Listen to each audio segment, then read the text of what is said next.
Harrison Graham and Chase Sr. here. Let's talk some Lakers news by Chat Sports Chase. And before we discuss trade deadline stuff, which the Lakers were pretty quiet, let's talk LeBron James, the king. As you guys know, high ankle sprain. And the latest report could miss up to 4 to 6 weeks. This coming from Sham. So LeBron got injured on Saturday against the Hawks when Solomon Hill kind of rolled up onto his ankle. It is a high right ankle sprain. And from the time of the injury, Shams is reporting that LeBron's expected time that he could miss is about 4 to 6 weeks. So LeBron, we know that he is virtually bionic. And he's been so incredibly durable throughout his entire career. That's why since he got into the league in 2003, he suffered like 3 major injuries. Back in 2014, there was like a back issue that held him out of the lineup. Major, a.k.a. like... For him. He's never torn an ACL or done anything like that. For his standards, major injuries. So 2014, he had some back issues.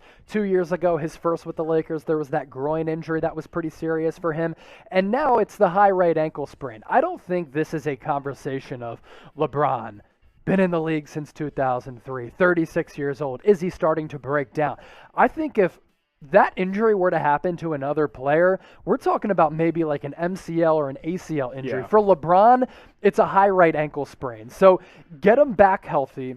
He was playing at an MVP-like level prior to the injury, and as long as he's able to have some time and he doesn't need to rush back to just push the Lakers into a playoff position, I think LeBron's going to be fine. The Lakers are going to be fine. But that 4 to 6 week time window, that's pretty long and problematic because AD's out too. I was just going to say, I mean, that's not insignificant because, look, as long as you have him back for the playoffs, that's fine, but the West is loaded. I mean, it's very possible if him and AD remain out, you could be talking about a 6-seed Lakers come playoff time. Like, that is not out of the realm of possibility. Now, spam LBJ in the comments. We hope he's back very, very soon. Like you said, the durability.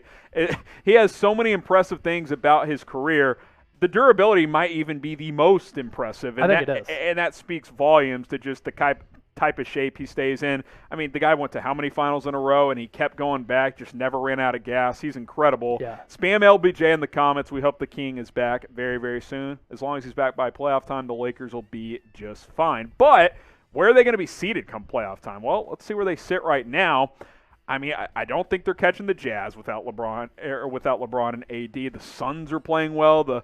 We'll see how Rondo fits with the Clippers as they added him. But the Nuggets got better at the trade deadline, Chase. They're on the Lakers' tails. The Trailblazers got better at the trade deadline as well. They're sitting in the 6th seed right now. So it's possible that I don't think they could fall below 7 because I just think the Spurs, Grizzlies, and Warriors, they're distant compared to these other teams. But don't be shocked if you look up in a month and the Lakers are like the 6th seed. I think that's very much a possibility. Yeah, now in the win column, they're only 3 games back of the number 1 seed with the Utah Jazz. But they're also only 3 games above the 6th seed. That was going to be my point, so thanks for the assist there. So there isn't a lot of wiggle room in the Western Conference standings right now. Here's the hope that for the Lakers and Laker Nation, maybe you feel good about where this team is right now. Yes, since LeBron got hurt, they lost that game on Saturday against the Hawks. They've now lost 3 straight.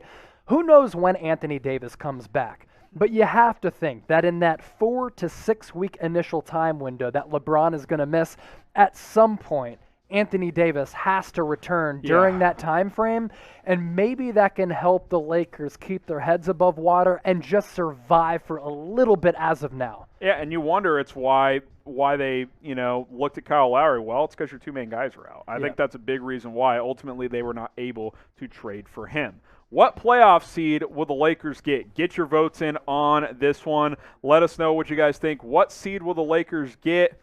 I'll throw a dart. How about the 5 seed? I don't think it matters. We've seen LeBron teams in the past just kind of skirt through the regular season. Just get in, and you're good to go. I'll say the 5 seed. Nuggets and Blazers at the 5 and 6 spots. They made upgrades today, and they're healthy. I think you're right in saying the Lakers could slip to 5 or 6.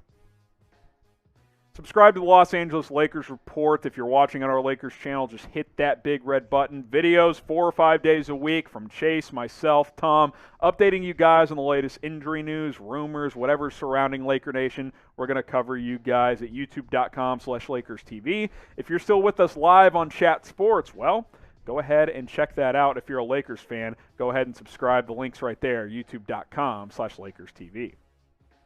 Now, I kind of alluded to it. No Kyle Lowry trade. It was down to them in the Heat at the end. It sounded like the refusal to trade Talen Horton-Tucker is what held up a potential deal. Yeah, possibly. And look, I really wanted the Lakers to go after Kyle Lowry, Same. but I think what it came down to for Rob Pelinka, they might have looked at Kyle Lowry and said he might turn 35 today, but he's still playing at an all-star caliber level, and we would love to have Kyle Lowry, the player, the person, the leader, the competitor, the offensive and defensive player, Playoff but experience. at the same point, you'd have to give up KCP, Dennis Schroeder, And Talen Horton-Tucker, and maybe some teams were even asking for Montrezl Harrell in a potential trade to upgrade. But for Lowry, like, those are significant pieces to give up. Yep. So while bringing in Lowry would have been great for the Lakers, they would have completely depleted their depth. And without LeBron and AD, we're already looking at a team that is lacking in the depth department. Yeah, there's no doubt about that. So, they tried. There's no doubt about it. It was reported, hey, it's the Lakers are Heat and the Lakers are pushing, but they ultimately did not get there when it comes to Kyle Lowry. He stays in Toronto, and now the Lakers naturally shift to the buyout market, which is kind of what we discussed heading into the deadline. Maybe the Lakers will browse, but it's more likely they look at a guy like Andre Drummond, who is now going to be available very, very soon. So the Lakers are in a tough spot because they don't have a bunch of financial flexibility. They didn't have players, premier young pieces, to give up who are under contract and trade them away in order to bring assets in. They also don't have draft picks to trade away. I think their earliest first-round pick was like 2027 they or have something no like picks. that. So that's why the Lakers' focus now shifts to the buyout market. And Harrison, I think there's some value here because they're going to be able to get potentially a player like Andre Drummond on the cheap. If you want to sign him to a long-term deal, maybe you can get Andre Drummond to take fewer dollars in order to retain him. And then if it's not Andre Drummond, maybe it's a player like LaMarcus Aldridge. You talk about shooters like maybe Wayne Ellington. That's where the Lakers' focus now shifts. Yeah, and I think Drummond, we'll circle back to him for a second, because the chatter has been that if he hits the market as a buyout candidate, the Lakers are favorites. Yes. And I think they'll have to fend off a team like the Boston Celtics. I think maybe a team like Golden State could hop into the mix, but I think the Lakers felt confident that they could get Drummond if he comes available. Well, we're going to find out very, very soon if that actually ends up being the case. What do you guys think on this one? Who's the better player and maybe the better fit for L.A.? Maybe that's the better question here. Type L.A. for LaMarcus Aldridge, type A.D. for Andre Drummond. I think we're in agreement. I think Drummond makes more sense for Los Angeles. Yeah, he's younger. He's a better player at this point. And Aldridge, while he's pretty good offensively, again, the age has to be factored in, and he's a sieve defensively. Yeah, there's no doubt about that. L.A. for Aldridge, A.D. for Drummond. Not quite as good as the other AD, but hey, who knows? Could be a good piece.